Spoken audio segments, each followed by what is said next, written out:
Halo, Assalamualaikum warahmatullahi wabarakatuh. Salam sejahtera bagi kita semua. Salam Om Swastiastu, Namo Buddhaya. Perkenalkan, nama saya Nur Lukmana dengan NIM 1905311000099 dan saya di sini berniat untuk memaparkan materi mengenai teori semiotika dalam mata kuliah Teori Komunikasi Kontemporer.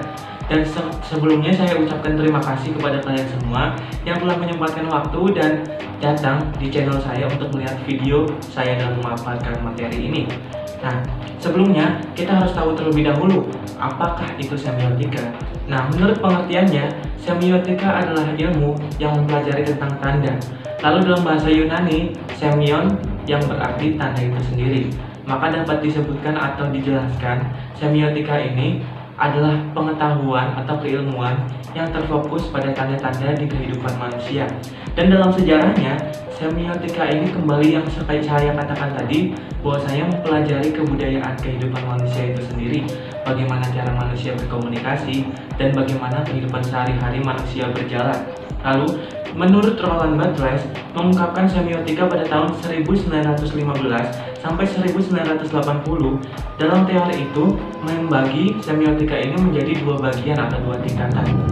Tapi, dalam hal silsilahnya, itu lebih dari dua tingkatan, yaitu berjumlah kurang lebih 7 tingkatan. Yang pertama itu ada denotasi. Kalau menurut kalian denotasi itu apa sih? Kalau jawabannya kalian denotasi itu makna yang sebenarnya, maka itulah jawabannya. Jadi makna yang sebenarnya atau yang nyata dalam benda atau kata tersebut. Semisal, kursi dalam denotasi itu berarti tempat duduk atau istilahnya benda untuk membantu kita duduk seperti itu. Nah, yang kedua itu ada konotasi. Konotasi dalam hal ini kebalikan dari denotasi loh. Kalau denotasi tadi kan penyataannya. Kalau konotasi itu makna kiasannya. Semisal nih, kursi tadi. Kalau kursi dalam denotasi itu berarti tempat duduk kan. Nah, kalau dalam konotasi, kursi itu berarti seperti jabatan dan lain-lain. Contohnya, wah, di Indonesia kursi-kursi pemerintahan itu banyak diisi oleh partai-partai seperti ini ya. Nah, dalam hal tersebut kursinya berarti adalah jabatan. Seperti itu. Lalu yang ketiga itu ada metafora. Ini lebih ke arah majas-majas sih sepertinya. Nah, metafora ini tentang kenikmatan atau pencitraan yang bukan sebenarnya. Salah satu contohnya itu adalah Raja Siang telah keluar dari ufuk timur. Raja Siang dan ufuk timur sendiri, ufuk timur adalah suatu arah yang dimana Raja Siang yang dimaksud adalah matahari. Kenapa Raja Siang?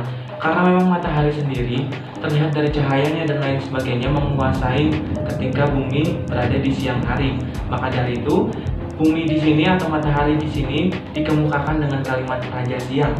Lalu ada simile. Simile sendiri majas yang membandingkan satu dengan yang lainnya.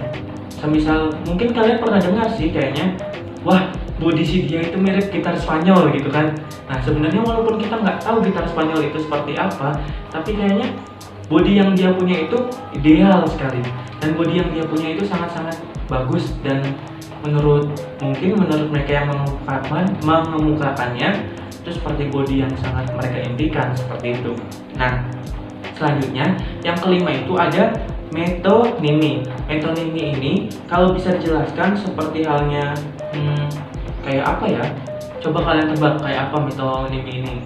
Nah, metonimi ini sebenarnya lebih ke arah kiasan, tapi kiasannya itu menggunakan label atau merek. Nah, semisal nih, apa ya semisalnya air mineral. Air mineral kebanyakan khususnya di Indonesia ini, kebanyakan orang-orang itu bukan nanti belikan air mineral ini ya, nanti belikan air mineral ini ya. Pokoknya pasti mereka itu bilangnya nanti belikan aqua ya, belikan aqua ya. Padahal yang dibelikan itu bermacam-macam. Seperti ini menyebut merek loh ya, tapi nggak di endorse. Seperti halnya Le Mineral, terus Ades dan lain sebagainya, tapi mereka menyebutnya dengan kata aqua. Nah, itu adalah makna metonimi atau metonimi ya. Mohon maaf saya salah menyebutkan. Lalu yang keenam itu ada sinekdok. Nah, sinekdok ini lebih ke arah menyeluruh untuk khusus atau khusus untuk menyeluruh. Salah satunya seperti, wah, pagi ini dia belum kelihatan batang hidungnya. Nah, batang hidung di sini kan cuma batang hidung nih. Ini doang kan. Tapi arti sebenarnya dalam hal tersebut adalah khusus untuk menyeluruh. Batang hidung yang disebutkan itu adalah sosok atau seluruh orang atau full body seorang tersebut. Artinya batang hidungnya belum kelihatan berarti orang itu belum ada di situ atau belum datang di acara atau istilahnya kehadirannya itu belum ada seperti itu. Nah, maka dari itu dapat disebutkan bahwasanya sinekdok ini ada yang khusus untuk menyeluruh, ada juga menyeluruh untuk khusus. Tapi yang tadi saya contohkan itu hanya khusus untuk menyeluruh. Dan yang terakhir nih, yang nggak paling penting, intertekstual. Intertekstual ini sebenarnya bahasanya susah. Tapi kalau kita paham arti jelasnya itu sebenarnya gampang sih. Kita juga sering mempraktekannya seperti halnya kiasan, tapi kiasannya ini seperti lebih mirip ke arah pantun. Namun kita biasanya menggunakan dalam sehari-hari seperti berang-berang bawa tongkat. Nah, kan kayak pantun tuh. Terus pasti yang lainnya nyautnya apa ya?